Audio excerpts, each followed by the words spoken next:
Hi all 2026 KEAM entrance examination നാളെ April 17-ാം തീയതി തൊട്ട് നടക്കുകയാണ്. നമ്മുടെ എഞ്ചിനീയറിംഗ് ആൻഡ് ഫാർമസി കോഴ്സുകളിലേക്കുള്ള എൻട്രൻസ് എക്സാമിനേഷൻ ആണ് നടക്കുന്നത്. As you all know, engineering entrance examination 3 അവേഴ്സിന്റെ പരീക്ഷയാണ്. അത് CBT എക്സാമിനേഷൻ ആണ്. ടോട്ടൽ 150 ക്വസ്റ്റ്യൻസ് ആയിരിക്കും ഉണ്ടാവുക.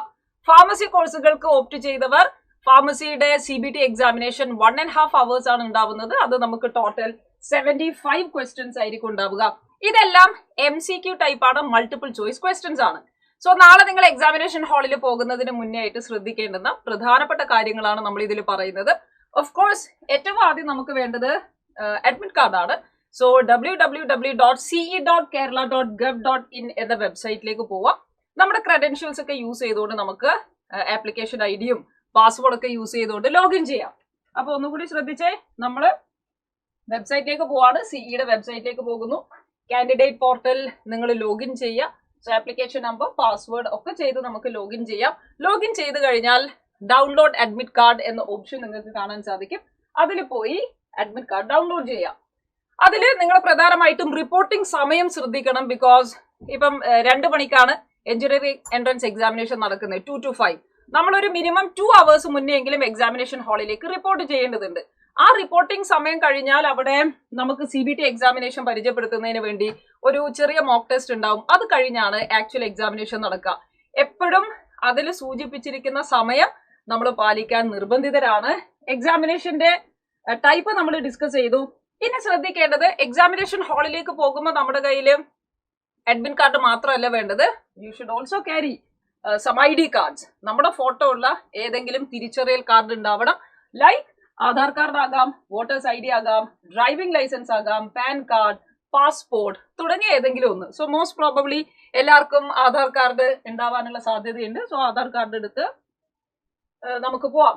അതിലൊരു കാര്യം കൂടി പറയാം. അപ്പൊ വിദ്യാർത്ഥികളുടെ അഡ്മിറ്റ് കാർഡ് കൂടാതെ നമ്മൾ എടുക്കേണ്ടത് കേസസ് ഒന്നുകൂടി ശ്രദ്ധിക്കുക.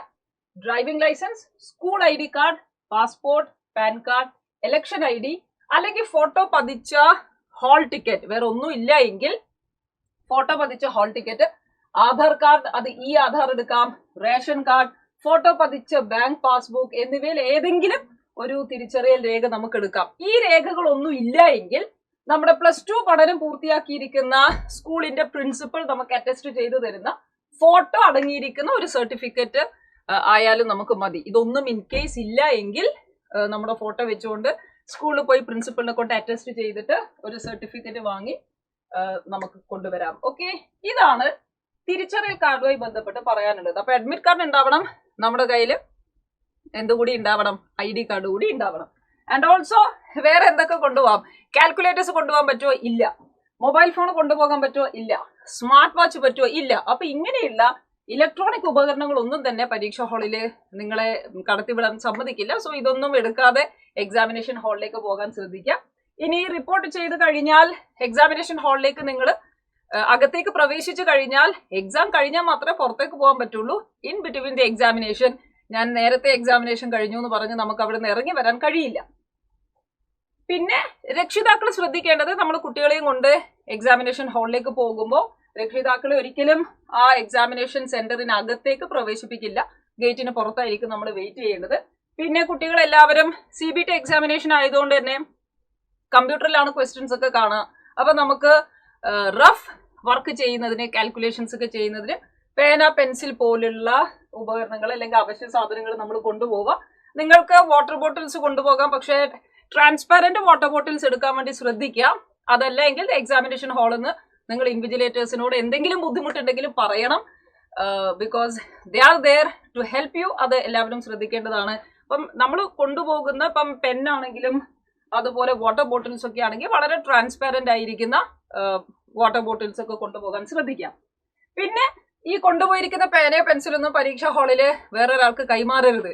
ഓക്കെ, നമ്മുടെ ആവശ്യ സാധനങ്ങളൊക്കെ നമ്മൾ തന്നെ കൊണ്ടുപോകണം. അത് പ്രത്യേകം ശ്രദ്ധിക്കണേ. പിന്നെ വിദ്യാർത്ഥികൾ പരീക്ഷയ്ക്കായി അനുവദിച്ച ഇരിപ്പിടത്തിൽ മാത്രമേ ഇരിക്കാൻ പാടുള്ളൂ. സീറ്റ് മാറി ഇരിക്കാൻ പാടില്ല. അവിടെ കൂട്ടം കൂടി നിന്ന് സംസാരിക്കാൻ പാടില്ല. ഇൻവിജിലേറ്റേഴ്സ് എന്തൊക്കെ കാര്യങ്ങൾ പറയുന്നുണ്ടോ സ്ട്രിക്ട്ലി നമ്മളത് ഫോളോ ചെയ്യണം. ഇൻവിജിലേറ്റേഴ്സ് ആണ് ആ എക്സാമിനേഷൻ സെന്ററിന്റെ കംപ്ലീറ്റ് നിങ്ങളുടെ ഹാളിലുള്ള അതോറിറ്റിയുള്ള ആള്.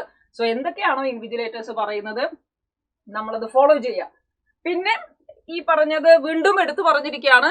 റിപ്പോർട്ടിംഗ് സമയത്തിൽ തന്നെ നമ്മൾ എക്സാമിനേഷൻ സെന്ററിലേക്ക് എത്താൻ വേണ്ടി ശ്രദ്ധിക്കുക. ഓക്കെ, ഇത്രയും കാര്യങ്ങളാണ് നിങ്ങൾ നാളെ തൊട്ട് എക്സാമിനേഷന് പോകുമ്പോൾ ശ്രദ്ധിക്കേണ്ടത്. സോ എനിവേ, അടുത്ത ദിവസങ്ങളിൽ എക്സാമിനേഷൻ എഴുതാൻ പോകുന്ന എല്ലാ കുട്ടികൾക്കും സൈലത്തിന്റെ ഓൾ ദി വെരി ബെസ്റ്റ് പറയാണ്. അടിപൊളിയായിട്ട് പരീക്ഷാ ഹാളിലേക്ക് നിങ്ങൾ പോവുക, കോൺഫിഡന്റ് ആയിട്ട് എക്സാമിനേഷൻസ് ചെയ്യുക. ഏറെക്കുറെയൊക്കെ നിങ്ങൾക്ക് ചെയ്താൽ കിട്ടുന്നതായിരിക്കും. ഇൻ കേസ് ഏതെങ്കിലും ക്വസ്റ്റ്യനിൽ നിങ്ങൾക്ക് സംശയമൊക്കെ ഉണ്ടെങ്കിൽ അത് സ്കിപ്പ് ചെയ്ത് അടുത്ത ചോദ്യത്തിലേക്ക് പോവുക. നമുക്ക് എപ്പോഴും ടൈം വളരെ എഫക്റ്റീവായിട്ട് മാനേജ് ചെയ്യേണ്ടതുണ്ട്. കീമിലേക്ക് വരുമ്പോൾ, എഞ്ചിനീയറിംഗ് എൻട്രൻസിലേക്ക് വരുമ്പോൾ 150 ക്വസ്റ്റ്യൻസ് ആണ് നമ്മുടെ കയ്യിലുള്ളത്. ഒരുപാട് ചോദ്യങ്ങളുണ്ട്. കാൽക്കുലേഷൻസ് ഒക്കെ പ്രോപ്പർ ആയിട്ട് ചെയ്യണം. നല്ല ഫോക്കസ് ചെയ്ത് എല്ലാവരും ചെയ്യണം. വെറുതെ ചുമ്മാ അപ്പുറത്തിപ്പുറത്ത് നോക്കി നിന്ന് സമയം കളയരുത്. നമ്മുടെ മനസ്സ്, നമ്മുടെ കോൺസെൻട്രേഷൻ കംപ്ലീറ്റ്ലി എക്സാമിനേഷൻ ഹാളിൽ ആ സ്ക്രീനിന് മുന്നിലുള്ള ചോദ്യത്തിലായിരിക്കണം. ഓക്കെ, അങ്ങനെ അടിപൊളിയായിട്ട് എക്സാമിനേഷൻ എഴുതുക. Wish you all the very best. Thank you.